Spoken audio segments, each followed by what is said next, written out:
Pripremu započnemo tako što prvo pravimo koru i u posudu stavimo 3 belanca. Ukoliko su krupnija jaja, ukoliko su sitnija, slobodno stavite 4.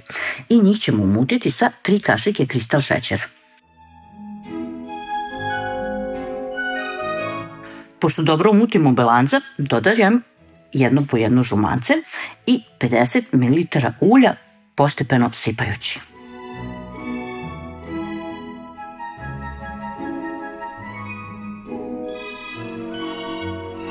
Zatim prosejemo 2 kašike mekog brašna, 5 grama praška za pecivo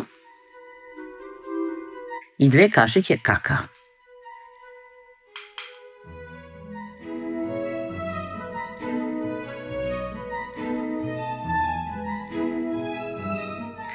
Pošto prosejemo, sve spatulom sjedinimo.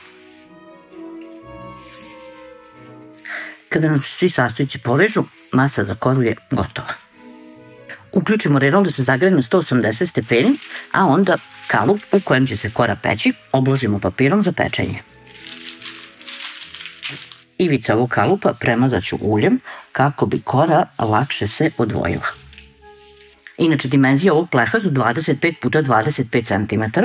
Možete i onaj klasični manji đuveč, pleh 30 x 20.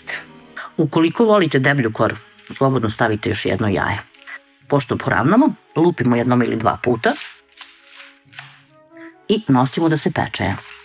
Kora se ispekla, vreme pečenja je oko 20 minuta. Prilagodite vreme svojoj revni. Ostavljam sad da se ohladi ovako u kalupu.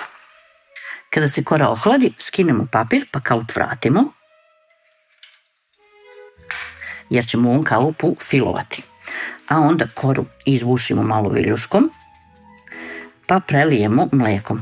Možete da birate da li će to biti čokoladno ili obično mleko. Ja sam ovo čokoladno mleko napravila. Prelijemo i ostavimo da korica upije ovo mleko. Ja moram ovde polako da prelivam da mi ne bi ovde dole curelo. Ko bude to radio u đuveč tepsi, samo prelite i ostavite. 500 ml pavlake za šlag. Ovo je biljna, prethodno zaslađena. Ako stavljate mlečnu, stavite šećer u prahu. I sad je mutimo. Slatku pavlaku ovako blago umutimo, a onda joj dodamo jednu ovu malu kiselu pavlaku. Neće biti ništa kiselo, ne brinite. Ali ako baš ne volite, onda dodajte 100 ml mleka. I sipat ćemo 300 g plazma keksa. Umjesto kisele pavlake može jogurt, može i grčki jogurt. I sad opet sve zajedno mutimo. Nismo potpuno umutili. Jedna masa postaje sve tvrđa. I sada ćemo završiti ovo mešanje varjačom ili spatulom. Upsi. Sve ovako lepo povežemo. I pošto koristimo biljnu pavlaku, a i keks koji jako dobro upija, ovo sve nam se stvrdne. Zato ovde sipamo 200 ml hladnog mleka. I nastavljamo sve zajedno da mutimo. E sad kad se sve fino povezalo, mi smo naš fil završili. Možda vam ovako deluje malo ređe, ali tako treba da bude. Zato što kad budemo nafilovali koru i ostavili u frižider, fil će se dodatno stegnuti. I sad na koru nanesemo svuda ravnomerno sve ovaj fil. Ovaj fil kada stavljate, ovako pritiskate da vam ne ostanu džepovi vazduha. Možete da pravite ovaj kolač i sa šlagom ukoliko nemate slatke pavlake, ili je to možda malo jeftinija varijanta.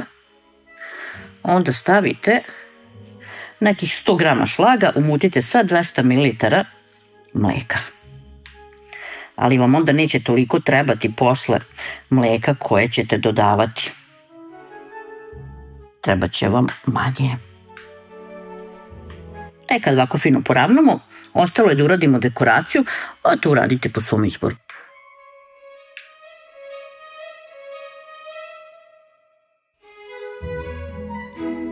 Pogledajte kako ove kocke fino izgledaju.